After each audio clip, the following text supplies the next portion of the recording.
राजस्थान के बीकानेर जिले में बुधवार को एक भयंकर धमाका हुआ। गैस सिलेंडर में हुए भीषण विस्फोट में 9 लोगों की मौत हो चुकी है, वहीं 8 से ज्यादा लोग गंभीर रूप से घायल हो गए। हादसे के बाद स्वर्णकार समाज के लोगों ने डेड बॉडी लेने से इनकार कर दिया है और सरकार के खिलाफ धरना प्रदर्शन किया। मैं मेरे स्वर्णकार समाज से अपील करना चाहता हूं कि आज हमने ना तो किसी के दबाव में धरना प्रदर्शन वापस लिया है, इंसानियत के नाते हम अपने भाई बंधुओं के बॉडी खराब नहीं करना चाहते।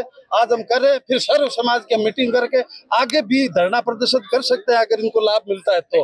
और हमारे समाज से, बीकानेर के व्यापारियों से जो राशि इकट्ठी होगी वो भी हम बराबर की राशि में सबको देंगे। स्वर्णकार समाज की नाराजगी देख विधायक जेठानंद व्यास भी मौके पर पहुंचे। लोगों को समझाने की कोशिश की गई। साथ ही ये भी वादा किया गया कि आने वाले समय में जहां अवैध गैस सिलेंडरों का भंडारण है उन पर एक्शन लिया जाएगा। जेठानंद व्यास ने वादा किया कि जितना हो सकेगा उतना किया जाएगा। पहले मैं इतनी बड़ी जो घटना हमारे क्षेत्र मेरे क्षेत्र में हुई है इसको मुझे बहुत बड़ा दुख है और किसी लापरवाही के कारण कैसी हुई है इसके लिए न्यायिक जांच के लिए मैंने कह दिया प्रशासन को। पूरी जांच होगी, चाहे किसी ने भी गलती की उसके खिलाफ कार्रवाई होगी और पूरी बात करने के पश्चात जो जिनका निधन हुआ है उनको आयुष्मान मुख्यमंत्री सहायता जितना ज्यादा हो सकेगा और भी हम उनको ज्यादा से ज्यादा तन मन धन से सहयोग करेंगे। और एक हमारे प्रशासन से बात हो गई है, प्रत्येक परिवार के एक ही व्यक्ति को संविदा पे नौकरी दी जाएगी, ऐसा प्रशासन ने भी कहा है, तो वो भी तुरंत हो जाएगी। तो जितना मेरे से होगा और जितनी सरकार से होगी हम इनको पूरा सहयोग करेंगे, क्योंकि जिसके परिवार से जो व्यक्ति गया है उसकी कोई पूर्ति नहीं कर सकता, जीवन में भी नहीं कर सकता। और हमें बड़ा दुख है कि उस परिवार से वो बच्चा चला गया, चाहे किसी की गलती से कैसी भी गया है, लेकिन आज हमें उसका बड़ा दुख है और हम उस परिवार के प्रति संवेदना रखते हुए और जितना ज्यादा होगा उनको हम सहयोग करेंगे।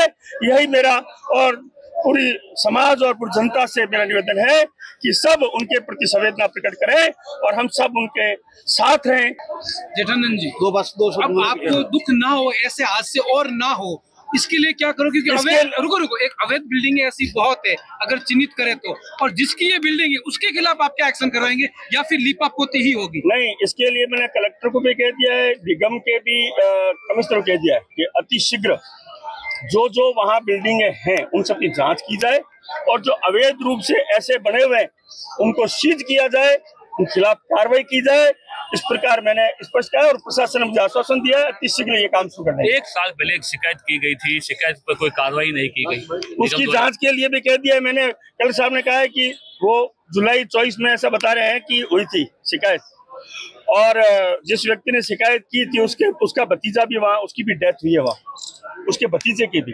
जो शिकायत अधिकारी कार्रवाई नहीं कर पाए उसके खिलाफ कार्रवाई के लिए उन्होंने कह दिया है कलेक्टर साहब ने कि तुरंत उसके खिलाफ जांच के कार्रवाई करेंगे। एक तरफ विधायक जनता से वादा कर रहे थे तो वहीं प्रदर्शनकारियों का कहना है कि हमारी 5 मांगे थी जिनमें से 4 मान ली गई है।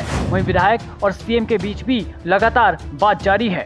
शासन से हमने 25 लाख रुपए की मांग रखी थी और जो भी डेड बॉडियां बंगाल जाने वाली थी वो बंगाल जाने की व्यवस्था सरकार कराए, और जो भी इस तरीके के अनऑथराइज वहाँ पर और भी चल रहे हैं जिसमें 2 बेसमेंट, किसी में 3 बेसमेंट और उनमें अनलीगल सिलेंडर भी लगे हुए हैं, उन सबको सीज करने की बात की थी। अभी तक सरकार ने 4 मांगे मान ली है हमारी, जिसमें से 4 महत्वपूर्ण मांगों में से ये थी। 5 मांगे थी जिसमें से 4 मान ली गई है। एक मांग थी कि इस पूरी घटना की न्यायिक जांच होगी, तो भी आईजी साहब आए थे मौके पे, वो पूरी घटना की न्यायिक जांच करने के लिए कह के चले गए। दूसरा हमारा पॉइंट था कि वहाँ के जो 2 बेसमेंट 3 बेसमेंट जहाँ पे भी है उनको सीज किया जाए। तो निगम आयुक्त जी ने अभी ये फोन करके आश्वासन दिलाया है कि कल ही से उन पे कार्रवाई करके इस प्रकार के जो भी अनऑथराइज बेसमेंट्स हैं उनको बंद कर दिया जाएगा। तीसरी हमारी मांग थी कि जिस व्यक्ति का ये मार्केट था उसने आज तक करोड़ों रुपए इन गरीब व्यक्तियों से किराए के रूप में बिना सुरक्षा प्रदान किए किराया दे रहे हैं, जिसकी कोई परमिशन उन्होंने बनाने की भी ली नहीं है, सुरक्षा नियमों का ध्यान दिया नहीं है। उस व्यक्ति की गिरफ्तारी हो और उस व्यक्ति से इस परिवार को उचित मुआवजा 15-15 लाख रुपए दिलाया जाए। तो इस पे प्रशासन ने ये कहा है कि हमारी टीमें लगी हुई है, जल्द उस व्यक्ति को गिरफ्तार कर लिया जाएगा। चौथी हमारी मांग थी कि जो भी बंगाल के व्यक्ति हैं उनकी डेड बॉडी डीप फ्रीज के साथ में परिवार के लोगों के व्यवस्था करा करके वहां तक पहुंचाई जाए। तो निगम आयुक्त जी ने भी थोड़ी देर पहले हमें ये आश्वासन दिया है कि डीप फ्रीज और आइस बॉक्स के साथ में ये डेड बॉडीज वहां पहुंच जाएगी। तो इन सब चीजों को देखते हुए सरकार ने 5 में से 4 मांगे मान ली है। अभी माननीय विधायक जी जेठानंद जी हमारे साथ बैठे हैं, वो लगातार सीएम साहब से बात कर रहे हैं कि मुख्यमंत्री सहायता कोष से क्या मदद मिल सकती है। उस मदद के लिए जेठानंद जी भी, कलेक्टर मैम भी सीएमओ में सीएम साहब से बात कर रहे हैं।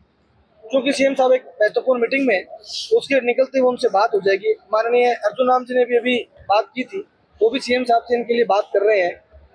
इन व्यक्तियों के, कुछ व्यक्तियों के चिरंजीवी जो हैं, उनका चिरंजीवी से लाभ मिल रहा है, और जिनका नहीं मिल पा रहा है उनका मुख्यमंत्री सहायता कोष से बात करने की बात कर रही है। माननीय विधायक जी लगातार पिछले 4 घंटे के साथ हमारे समाज के साथ मीटिंग कर रहे हैं, और आश्वासन है माननीय विधायक जी का।